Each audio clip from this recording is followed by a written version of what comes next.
Hey guys, in this video I'm going to show you how to do the chord change exercises. This exercise is going to work a lot like the chord kicks, except we're going to move between two chords instead of just one. I'll have a metronome going.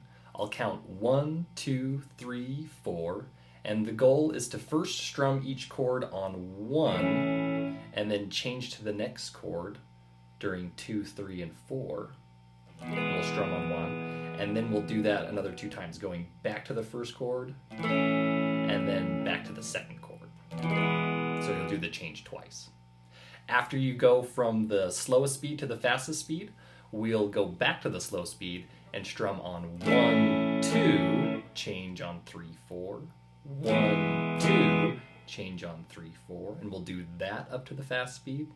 Then we'll go back and strum on 1, 2, 3, and change on 4, 1, 2, 3, until we're strumming all 4. 1, 2, 3, 4, 1, 2, 3, 4. It might take a couple weeks, but if you're consistent about it, you'll be able to get that chord change shorter and shorter every day. You won't need to kick your fingers out anymore. We're just going to use all the time to get from one chord to the next. So I'll demonstrate the exercise by going between the chords A and the chords E. Here's one strum at 80 beats per minute. 1, 2, ready, go. 1, 2, 3, 4, 1, 2, 3, 4, 1, 2, 3, 4, 1, 2, 3, 4. Then you'll do that at every speed. We'll go back to the slow speed and we'll do 2 strums like this. 1, 2, ready, go. 1, 2, 3, 4, 1, 2, 3, 4, 1, 2, 3, 4, 1, 2. Then after you do that, we'll do 3 strums. 1, 2, ready, go. 1, 2, 3, 4, 1, 2, 3, 4, 1, 2, 3, 4, 1, 2, 3, 4.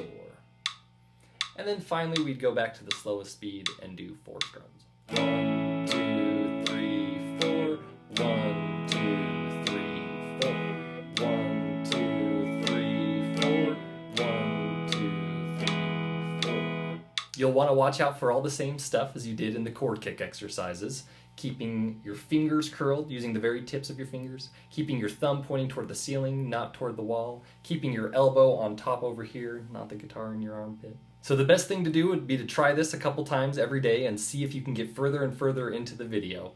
Before you know it, you'll be able to play the whole thing and you'll be ready for the next one. It's probably okay to jump between a few different chord change videos, but I would recommend trying to narrow it down to maybe 1 or 2 so you don't spread yourself too thin. Make sure you're practicing focused and not jumping around too much just because you're getting bored. Well, make sure you're just putting 5 to 10 minutes into it. A little bit every day goes a long way. You'll find each week you're able to go further into the video than you were the week before, and after a while you'll just be able to play through the whole thing, no sweat. And then after that, you must have gotten better. It'll be hopefully reassuring to see yourself get further and further into the video. You know, it's obvious that you're getting better. Well, that about does it for this demonstration. If you have any questions, feel free to leave them in the comments. If not, just keep at it, be consistent, be patient, and you'll be pro before you know it. See ya.